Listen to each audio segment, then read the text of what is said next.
नमस्कार, राजहंस career private limited के official YouTube channel पे मैं पूनम आप सभी का स्वागत करती हूँ। पिछली वीडियो में हमने क्या किया था, हिंदी से संबंधित क्वेश्चन सीरीज की शुरुआत की थी। हिंदी में हमने हिंदी के वर्णमाला से सबसे पहले स्टार्ट किया जाता है। वर्णमाला का पार्ट 1 हमने कर लिया था, आज हम लोग पार्ट 2 करेंगे। ठीक है, तो चलिए हमारा आज का पहला क्वेश्चन है। उससे पहले ये समझिए, मैंने आपको पिछली वीडियो में बोला था कि मैं आपको ये बताऊंगी कि किसको हम तालु बोलते हैं, किसको हम मूर्धा बोलते हैं, कि इनके शब्द का जो हम बोला जाता है या उच्चारण होता है वो क्या होता है, ये चीज़ों के बारे में। तो पहले आप यही देखें कि क्या है हमारा, किसको हम तालु बोलते हैं। ठीक है, यहाँ पे ये देखिए कि क्या है, तो ये देखिए आपका ये क्या है, मुख है किसी भी मानव का। तो सबसे पहले हमारे जो ये गले के पास होता है इसको क्या बोला जाता है, तो ये पार्ट जो है आपका कंठ कहलाता है। ठीक है, इमेज में आपको अच्छे से क्लियर होगा कि कंठ कहलाता है। ठीक है, फिर आप देखिए ये हमारे मुख का ये वाला जो भाग है, यहाँ पे हमारे होंठ और दांत होते हैं। इससे जो दांतों से पास में लगा वाला एरिया है इसको क्या बोला जाता है, तो तालु बोला जाता है। क्या है ये, तो आपका तालु। ठीक है, दांतों के जस्ट बगल वाला जो ऊपर वाला ये हिस्सा होता है उसको क्या बोला जाता है, तालु। इससे थोड़ा जो ये कठोर वाला भाग होता है इसे क्या बोलते हैं हम, तो मूर्धा या मूर्धन्य। ठीक है, नेक्स्ट क्या था आपका, तो ये है आपके दांत, और दांत से बाहर आपके क्या है, ये तो होंठ या इसी को होंठ बोलते हैं। ठीक है, तो आपको ये चीज यहाँ पे मूर्धा में ही हम अक्सर कंफ्यूज होते हैं कि मूर्धा किसको बोलते हैं, तो तालु से थोड़ा ऊपर, दांतों से थोड़ा ऊपर तालु होता है, उससे थोड़ा ऊपर में आपका जो कठोर वाला भाग है वो मूर्धा कहलाता है। ठीक है, उच्चारण स्थान के लिए आपको ये स्थान थोड़ा माइंड में, यह इमेज आपकी काफी हेल्प करेगा समझने के लिए। तो चलिए पहला क्वेश्चन है हमारा, हिंदी में मूल स्वरों की संख्या कितनी होती है। पहली क्लास में हमने पढ़ा था कि स्वर क्या होते हैं और स्वर के प्रकार क्या होते हैं। ठीक है, तो क्या होता है स्वर आपका, स्वतंत्र रूप से बोले जाने वाले वर्ण क्या कहलाते हैं आपके, तो स्वर कहलाते हैं, जिनको आप स्वतंत्र रूप से बोलते हैं। ये कितने प्रकार के होते थे आपके, तो मात्रा या उच्चारण के आधार पर। ठीक है, कितने प्रकार के थे, आप देखिए मात्रा या उच्चारण के आधार पर आपके स्वर कितने प्रकार के होते हैं, तो ह्रस्व स्वर, दीर्घ स्वर और प्लुप्त स्वर। ठीक है, ह्रस्व स्वर जिनको कम समय लगता था बोलने में इनको मूल स्वर बोलते थे, एक मात्रीय स्वर बोलते थे। दीर्घ स्वर क्या होते हैं, जिनको ह्रस्व स्वर से ज्यादा समय लगता है दीर्घ स्वर कहलाते हैं। ह्रस्व स्वर से तिगुना समय लगता है वो आपका प्लुप्त स्वर होता है। ये हमने पिछली क्लास में भी देखा था। आपसे क्वेश्चन पूछा गया है कि मूल स्वरों की संख्या कितनी होती है, तो हम देखे थे कि आपके जो ह्रस्व स्वर होते हैं वही आपके मूल स्वर होते हैं। इनकी संख्या कितनी होती थी, तो 4 होती थी। दीर्घ स्वर की संख्या कितनी थी, तो 7 थी। और हम लोग प्लुप्त स्वर को क्या करते हैं, तो 3 से इंडिकेट करते हैं, वो चीज अलग है आपका। ठीक है, तो मूल स्वरों की संख्या 3 कौन कौन सी है, तो एक मात्रीय स्वर जिनमें कम समय लगेगा वो आपके क्या कहलाते हैं, तो मूल स्वर। कितनी संख्या हो गई आपकी, तो 4। ठीक है, तो मूल स्वरों की संख्या 4 होती है, ये चीज आप ध्यान रखिए। नेक्स्ट क्वेश्चन है हमारा, वर्णमाला में मात्रा का अर्थ क्या होता है। जब हम लोग वर्णमाला में मात्राओं का प्रयोग करते हैं, अभी आपने देखा एक मात्री, ठीक है, द्विमात्री या उससे ज्यादा मात्रा आपकी आ गई तो दीर्घ के लिए है, तो वो चीजें जो आपकी मात्रा है उनका क्या अर्थ होता है, तो वर्ण की मात्राएं, वर्ण के उच्चारण में लगने वाला समय, ध्वनि का परिमाण, वर्ण का क्रम। अब आप देखिए कि मात्रा क्या होती है, तो जो हम उसको बोलने में समय लेते हैं वो क्या कहलाता है आपका, तो वर्णमाला में मात्रा का अर्थ होता है, तो वर्ण के उच्चारण में लगने वाला समय, जितना समय लगता है उसको हम लोग क्या बोलते हैं, तो मात्रा बोलते हैं। खुद आप देखिए हम लोग अ पढ़ते हैं और आ पढ़ते हैं। ठीक है, मात्रा देखिए एक मात्रा है, यहाँ पे क्या हो गई, तो इसको हम एक मात्री और इसको दीर्घ मात्री या द्विमात्री उससे ज्यादा। अब इसको खुद देखिए, ये आ, इसके खंड या टुकड़े होंगे क्या, पर यहाँ पे देखिए आपके 2 छोटे अ मिलकर एक बड़ा अ बनता है। ठीक है, तो ये चीज आप लगेगा, मात्रा वर्ण के उच्चारण में लगने वाला समय। नेक्स्ट क्वेश्चन है हमारा, निम्नलिखित में से कौन सा पंचमाक्षर है। निम्नलिखित में से आपका पंचमाक्षर के बारे में पूछा गया। पंचमाक्षर ऑप्शन देखें तो छ, ट, ज्ञ और ना। तो पहले यहाँ पे आंसर अगर आप देखें तो आपका पंचमाक्षर होता है ना। अब पंचमाक्षर क्या होता है, व्यंजन पढ़े थे, क्या होता था व्यंजन आपका, तो जाने वाले वर्ण जो आपके होते हैं वो व्यंजन कहलाते हैं। व्यंजन की जब हम लोग भेद की बात कर रहे थे तो आपका क्या होता है, स्पर्श व्यंजन, ठीक है। नेक्स्ट होता है आपका अंतस्थ व्यंजन, और नेक्स्ट आपका क्या था तो ऊष्म व्यंजन। ये मुख्य रूप से 3 प्रकार के व्यंजन के प्रकार होते हैं। इसके अलावा द्विगुण व्यंजन और संयुक्त व्यंजन भी आपके व्यंजन के प्रकार होते हैं। तो आपका क से लेके पा तक का ये क्या होता था आपका तो स्पर्श व्यंजन। स्पर्श व्यंजन का ये पहला 5 वर्ग, इसका पहला वर्ण, दूसरा वर्ण, तीसरा, चौथा और ये आपका 5वां। तो स्पर्श व्यंजन का जो 5वां वर्ण होता है वो क्या होता है आपका पंचमाक्षर कहलाता है। स्पर्श व्यंजन के प्रत्येक वर्ग का 5वां वर्ण पंचमाक्षर कहलाता है। ये चीज अच्छे से ध्यान रखेंगे। अब इसका प्रयोग, इसको पंचमाक्षर बोलते हैं या यहीं पे आपका अनुस्वार के रूप में भी ये आपका प्रयोग होता है, ठीक है। किसके रूप में होगा तो अनुस्वार के रूप में प्रयोग होता है, मतलब बिंदी के फॉर्म में। अनुस्वार को कैसे इंडिकेट करते हैं तो बिंदी होती है, ऊपर में लिखते हैं। अब देखिए जैसे हम एग्जाम्पल की बात करें तो आपका का वर्ग से क्या है आपका अंक, क्या है ये आपका अंक, मतलब 5वां अक्षर। अगर इसको हम लिखें तो ये कैसे होता है, ऐसा होता है। बिंदी को बोले तो अनुस्वार, यही आपका क्या है 5वां अक्षर या पंचमाक्षर या अनुस्वार के रूप में। ठीक इसी प्रकार से अगर हम लोग बोले चा वर्ग का तो क्या हो जाएगा आपका चंचल, ऐसा हम लिख देते हैं। पर अगर इसको लिखें तो ये क्या हो जाएगा, इस बिंदी को देखिए तो ये आपका या और ये चंचल, ठीक ऐसा लिखाता है कुछ। इसी तरीके से अगर आप देखे होंगे अक्सर प्रयोग करते हो खंड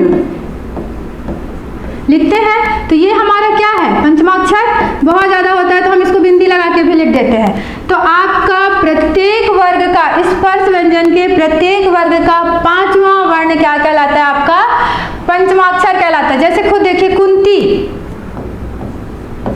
है, अगर हम इसको लिखें बिंदी के लिए तो ये क्या होता है आपका कुंती। और अगर इसको हम लिख सकते हैं और किस प्रकार से तो कुंती। आपको बोला गया था कि व्यंजन को लिखने के 2 तरीके होते हैं, एक तो हम उसको आधा लिखते हैं या फिर उसको हलंत के साथ लिखते हैं, ठीक है। चलिए नेक्स्ट क्वेश्चन है छत्र ज्ञासरा इनमें से किस वर्ग में आते हैं। आपसे पूछा गया छत्र ज्ञासरा इनमें से किस वर्ग में आते हैं। देखिए तो संयुक्त व्यंजन, दीर्घ व्यंजन, स्वर या फिर व्यंजन। तो आप देखिए स्वर तो है नहीं, अलग से स्वर की बात अगर करें, व्यंजन में भी व्यंजन के प्रकार के अंतर्गत आता है। दीर्घ व्यंजन आपको दिख रहा है क्या, मात्राओं का हो नहीं सकता, तो आपका आंसर क्या होगा तो संयुक्त व्यंजन। अब संयुक्त व्यंजन क्या होते हैं तो ऐसे व्यंजन जो 2 व्यंजनों से मिलकर बने होते हैं वो क्या कहलाते हैं आपके तो संयुक्त व्यंजन। जैसे कि अगर हम बोले छ, ठीक है, तो ये किससे मिलकर बना आपके तो क और सा से, ठीक है। ये कौन सा सा है आपका तो षटकोण का सा आप लोग बोलते हैं, इसको मैं बोलती हूँ मूर्धा सा, ठीक है, वही है आपका, ठीक है। नेक्स्ट क्या है आपका त्रा, ये किससे मिलकर बना तो प्लस रा से, ठीक है। नेक्स्ट है आपका ज्ञा, ये किससे मिलकर बना है तो जा और या से, ठीक है, मिलकर बनता है। नेक्स्ट है आपका स्रा, ये किससे मिलकर बना है, ये तो एकदम इजी आपको समझ में आ रहा होगा कि स प्लस रा से मिलकर बना है।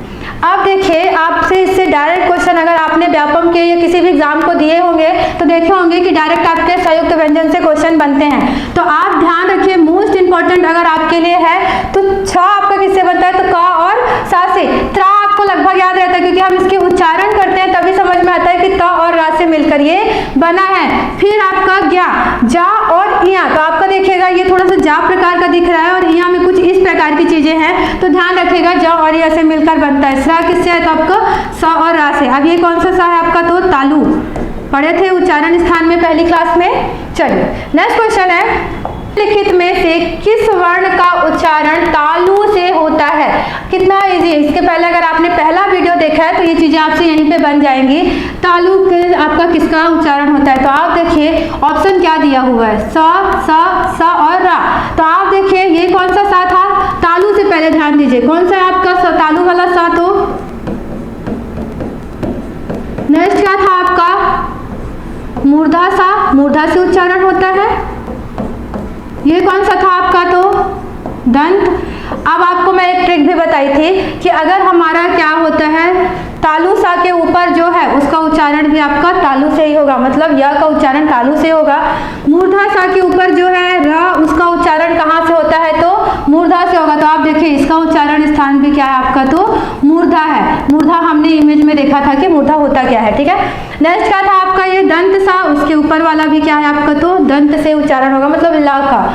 फिर हा तो हमने पढ़ा था कि कंठ से होता है, और वाह किससे होता था आपका? तो दंत और होस्ट से, ठीक है। चलिए नेक्स्ट क्वेश्चन है, अल्प प्राण और महाप्राण ध्वनियों का संबंध है। अल्प प्राण, महाप्राण, सघोष, अघोष से बहुत ज्यादा क्वेश्चन पूछे जाते हैं। तो पहले ये ध्यान रखिए, अल्प प्राण और महाप्राण, प्राण इसका अर्थ ही होता है वायु, ठीक है। क्या होता है? तो वायु या हवा। अब आप देखिए, जिसको बोलने में या जिसके उच्चारण में कम समय लगता है वो क्या कहलाता है आपका? अल्प प्राण। और जिसको बोलने में या जिसके उच्चारण में अधिक समय लगता है वो क्या कहलाता है आपका? महाप्राण कहलाता है, ठीक है। तो आप देखिए यहाँ पे स्पष्टता से, स्वर तंत्रियों से, मुख एवं नासिका से या हवा की कमी बेसी से, तो कम समय लग रहा है या ज्यादा समय लग रहा है, तो क्या होगा हमारा आंसर? हवा की कमी बेसी से, ठीक है। अब आपसे क्वेश्चन ये भी पूछा जाता है कि इनमें से कौन सा आपका अल्प प्राण है और कौन सा महाप्राण है। आप एक को याद रखिए, चाहे आप अल्प प्राण याद रखिए चाहे आप महाप्राण याद रखिए। अल्प प्राण पहले हमने बोला कम समय लगता है, ठीक है। तो आपके स्पर्श व्यंजन का, ठीक है, स्पर्श व्यंजन का पहला, ठीक है, स्पर्श व्यंजन का पहला, तीसरा, पांचवा, स्पर्श व्यंजन का पहला, तीसरा, पांचवा वर्ण जो आपका होता है वो क्या कहलाता है?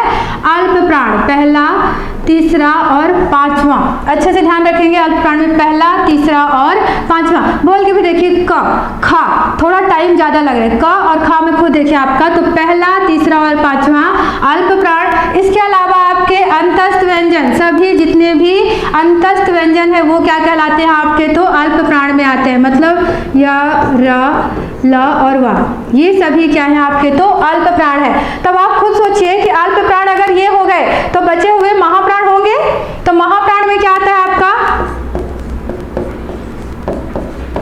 महाप्राण में बोलिए तो क्या बचा आपका? दूसरा और चौथा।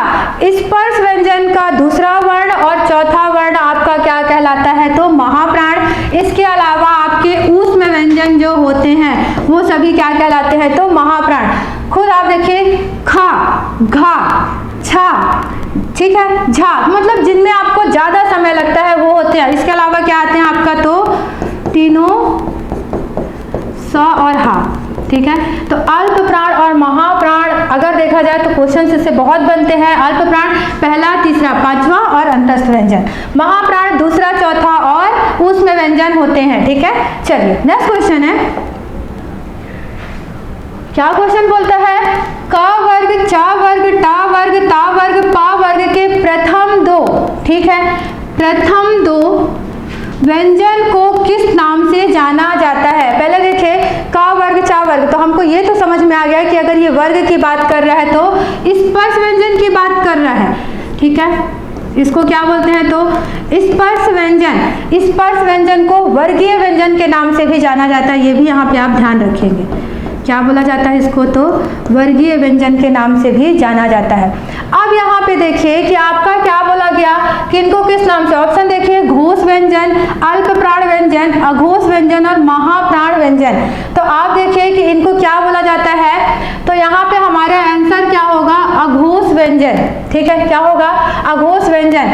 अब देखिए आपका स्वर तंत्रियों में कंपन के आधार पर जब आप शब्दों को उच्चारण करते हैं या बोलते हैं तो आपके स्वर तंत्रियों में कंपन होता है, वाइब्रेशन होता है। उस आधार पर हम स्वर और व्यंजन को बांटते हैं। दो प्रकार से बांटा जाता है आपका, एक होता है सघोष और दूसरा क्या होता है आपका? अघोष, ठीक है। इसी को हम घोष भी बोलते हैं, ठीक है। एक होता है आपका सघोष और दूसरा होता है अघोष। जिसको बोलने में आपके स्वर तंत्रियों कंपन होगा सघोष और जिनमें नहीं होगा वो अघोष, नाम से ही समझ में आता है। ठीक है, अब देखिए कि सघोष से, चाहे आप सघोष याद करिए चाहे आप अघोष याद करिए, एक तो आपको याद रखना है। तो सघोष में क्या होते हैं आपके सभी स्वर, जितने भी स्वर होते हैं वो सभी किसके अंतर्गत आते हैं आपके, तो सघोष में। ठीक है, या इसी को हम घोष बोलते हैं। फिर स्पर्श व्यंजन का तीसरा, पहला, दूसरा, तीसरा, चौथा और ये पांचवा। ठीक है, स्पर्श व्यंजन का तीसरा, चौथा और पांचवा जो आपका वर्ण होता है ये सभी क्या कहलाते हैं आपके सघोष। ठीक है, या घोष। इसके अलावा क्या आता है आपका, तो अंतस्थ व्यंजन के चारों य, र, ल, व ये सभी क्या होते हैं आपके, तो सघोष। ठीक है, और यहाँ पे आपका सघोष में क्या आता है, तो ठीक है, तीनों सा को छोड़ दे तो हा, ऊष्म व्यंजन का हा, ये भी आपका क्या आता है, तो सघोष। अब आप एक को तो याद करना है आपको, मैं बोली कि सघोष क्या होता है, तो स्वर तंत्रियों में कंपन के आधार पर दो भागों में बांटते हैं, सघोष और अघोष। अब इसमें देखिए कि सभी स्वर, क्या बोला गया, सभी स्वर। ठीक है, स्पर्श व्यंजन का क्या, तीसरा, चौथा और पांचवा वर्ण। फिर आपका क्या आता है, तो अंतस्थ व्यंजन, और क्या बोला गया, ऊष्म व्यंजन का हा, ये सभी क्या होते हैं आपके सघोष होते हैं। तो बचा हुआ क्या होगा, अघोष होगा। स्वर चला गया, पूरे स्वर आपके अघोष में आ गए, तो अघोष में क्या बचा, तो पहला और दूसरा। इसके अलावा क्या बचा आपके, तीनों सा। ठीक है, तो ये क्या होते हैं हमारे अघोष। आपसे क्वेश्चन भी पूछा गया था, का वर्ग, चा वर्ग, टा वर्ग, ता वर्ग, पा वर्ग के प्रथम दो व्यंजन, प्रथम दो व्यंजन है उनको क्या बोला जाता है, अघोष बोला जाता है। ठीक है, चलिए नेक्स्ट क्वेश्चन है, निम्नलिखित में से द्विगुण व्यंजन है। पिछली क्लास में द्विगुण व्यंजन के बारे में भी बात की गई थी कि द्विगुण व्यंजन क्या होते हैं। तो देखिए ऑप्शन क्या होगा, ज्ञ, स्रा, डा, ढा, क, ख, सा और सा। तो क्या होगा आपका डा, ढा। हम लोग बोले थे ना ट, ठ, ड में आपका मूर्धा से उच्चारण होता है, तो इनको हम द्विगुण व्यंजन के रूप में जानते हैं। इनकी संख्या भी कितनी होती है, तो 2 होती है। अब द्विगुण व्यंजन की कुछ चीजें ध्यान रखेंगे आप लोग। ऐसे इस व्यंजन का प्रयोग कभी भी इनसे हम शब्द की शुरुआत नहीं करते। अगर हम यहाँ पे देखें तो इसमें क्या है, शब्दों के बीच में जब हम कुछ भी लिखते हैं उसके बीच में अक्सर प्रयोग होता है। ठीक है, बीच में कैसे हो गया, तो मान लीजिए आपका क्या है, पढ़ना, ऐसा लिखते हैं, देखे हैं कहीं पे। दूसरा ये होता है शब्दों के अंत में, शब्दों के अंत में एक हमारा होता है बीच में प्रयोग किया जाता है और दूसरा अंत में होता है, जैसे कि बाढ़, आषाढ़। ठीक है, तो ये सारी चीजें क्या होती है, तो द्विगुण व्यंजन प्रायः क्या होते हैं, शब्दों के बीच में प्रयोग किए जाते हैं या शब्दों के अंत में प्रयोग किए जाते हैं। ठीक है, इनकी संख्या 2 होती है और क्या होता है आपका, तो डा, ढा। इसी को हम किस नाम से जानते हैं, तो उत्क्षिप्त व्यंजन। ठीक है, क्वेश्चन आपसे पूछा गया है कि उत्क्षिप्त व्यंजन क्या होता है, तो द्विगुण व्यंजन को ही हम उत्क्षिप्त व्यंजन के नाम से भी जानते हैं। चलिए नेक्स्ट क्वेश्चन है, निम्नलिखित में से स्पर्श व्यंजन वाला वर्ग कौन सा है। बार बार हम लोग स्पर्श व्यंजन के बारे में देख रहे हैं कि आपका क्या है, तो आपके ये स्पर्श व्यंजन होते हैं। ठीक है, तो ऑप्शन देखिए, या, रा, ला, ता, हो सकता है क्या, सा, सा, हा, या, रा, सा और सा। फिर आपका क्या है, क, च, ट और पा। तो आप देखिए कि स्पर्श व्यंजन क्या है। ठीक है, तो हमारा आंसर क्या हो जाएगा, ऑप्शन नंबर डी। चलिए नेक्स्ट क्वेश्चन है, क्या बोला जा रहा है, क्वेश्चन नंबर 10 आपका हा, मा, वा और रा। ठीक है, वर्णों का उच्चारण स्थान की दृष्टि से सही क्रम बताइए। उच्चारण के लिए बार बार पढ़ चुके हैं कि आपका क्या होता है, तो हा का उच्चारण स्थान देखें तो क्या होता है, तो कंठ। ठीक है, हा का कंठ, मा का क्या होता है आपका ओष्ठ। ठीक है, वा का क्या होता है, तो दंतोष्ठ, बार बार पूछा गया है। और रा का क्या होता है आपका मूर्धा। तो आंसर क्या हो जाएगा हमारा बी। कोशिश करिएगा इसको बनाने के लिए आप लोग। ठीक है, चलिए नेक्स्ट क्वेश्चन है, जब किसी व्यंजन का संयोग उसी व्यंजन के साथ होता है तो उसे क्या कहा जाता है। हमने देखा था कि जब क्या होते हैं, 2 व्यंजन मिलते हैं। ठीक है, 2 व्यंजन, कोई भी 2 व्यंजन मिल रहे हैं, जैसे कि क प्लस सा, तो क्या बना था, इसी तरीके से अगर हम बोले तो त प्लस रा क्या बना था आपका त्रा। तो दो व्यंजन जब मिल रहे थे, कोई भी दो व्यंजन, तो इसको क्या बोला जा रहा था? संयुक्त व्यंजन। पर यहाँ पे क्या बोला जा रहा है कि जब किसी व्यंजन का संयोग उसी व्यंजन के साथ होता है तो उसे क्या कहते हैं? तो संयुक्त तो नहीं होगा, क्या होगा हमारा? तो मूल भी नहीं होगा, तो क्या होगा आपका? संयोग द्वित्व। अब इसमें देखिए कि क्या होता है, एक ही टाइप के दो व्यंजन आपके मिलते हैं। जैसे एग्जांपल देखिए, मक्का, एक ही टाइप के दो व्यंजन, एक ही टाइप के दो व्यंजन जब उसी एक व्यंजन के साथ उसी व्यंजन का मेल होता है तो क्या कहा जाता है उसको? तो संयोग द्वित्व। ठीक है, देखिए का एक व्यंजन है, उसके साथ क का मेल हुआ तो ये। इसी तरीके से देखें तो ठीक है, सम्मान। ठीक है, चलिए नेक्स्ट क्वेश्चन है, प्लुप्त स्वर किसे कहते हैं? हम लोग अगर आप बोलेंगे पहला वीडियो, सेकंड वीडियो जो आज है उसमें भी आपके प्लुप्त स्वर के बारे में बताया गया है, तो इसका आंसर आप कमेंट बॉक्स में देंगे। ठीक है, आज के लिए इतना ही, मिलते हैं हम अपने नेक्स्ट वीडियो में। धन्यवाद।